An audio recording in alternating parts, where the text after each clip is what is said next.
সাভার আশুলিয়া পোশাক কারখানায় কাজে যোগ না দিলেও কোনো ধরনের অপ্রীতিকর পরিস্থিতি তৈরি হয়নি। রাস্তাঘাটে যান চলাচলও স্বাভাবিক আছে। আশুলিয়া পরিস্থিতির খবর রাখছেন সহকর্মী জাহিদুল ইসলাম, যুক্ত করে নিচ্ছি তাকে। জাহিদ, মালিক পক্ষ বলছে সকল দাবি মেনে নেওয়া হয়েছে, আবার শ্রমিকরা বলছে তারা তাদের পাওনা এখন পর্যন্ত পায়নি। এই গরমিলের কারণ কি? এই ধরনের কথা আপনার কাছে কি মনে হয়? এই পরিস্থিতি নিয়ন্ত্রণে কি করা উচিত?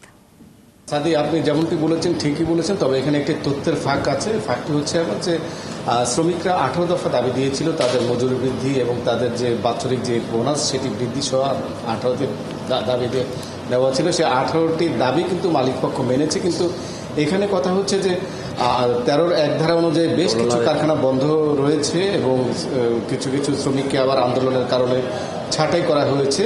তো এইসব শ্রমিকরা কিন্তু যে তাদের যে মজুরি সেটি কিন্তু তারা পাচ্ছে না, যার কারণে শ্রমিকরা যে তাদের যে মজুরি সেটি আইনগতভাবে যেন তারা পায় সেজন্য কিন্তু তারা আসলে আন্দোলনটি করছেন। অর্থাৎ যারা ছাঁটাই হয়েছেন যেসব শ্রমিক তারা যেন তাদের মজুরিটা ঠিকমতো পান, অথবা 13-র 1 ধারা অনুযায়ী শ্রমিকরা যেসব কারখানা বন্ধ রয়েছে। অনেক শ্রমিকই বলছেন যে আসলে আন্দোলনের সাথে তাদের কোনো সম্পৃক্ততা নাই। গুটি কয়েক শ্রমিক রয়েছে আন্দোলনের সাথে জড়িত, কিন্তু গুটি কয়েক শ্রমিকের জন্য যে বাকি শ্রমিকরা শাস্তি পাচ্ছেন, অর্থাৎ তারা কাজ নাই মজুরি নেই ভিত্তিতে যে তারা এখন অবসরে আছেন, গেলেও কদিন ধরে তাদের কারখানা বন্ধ, তারা মজুরি পাবেন না।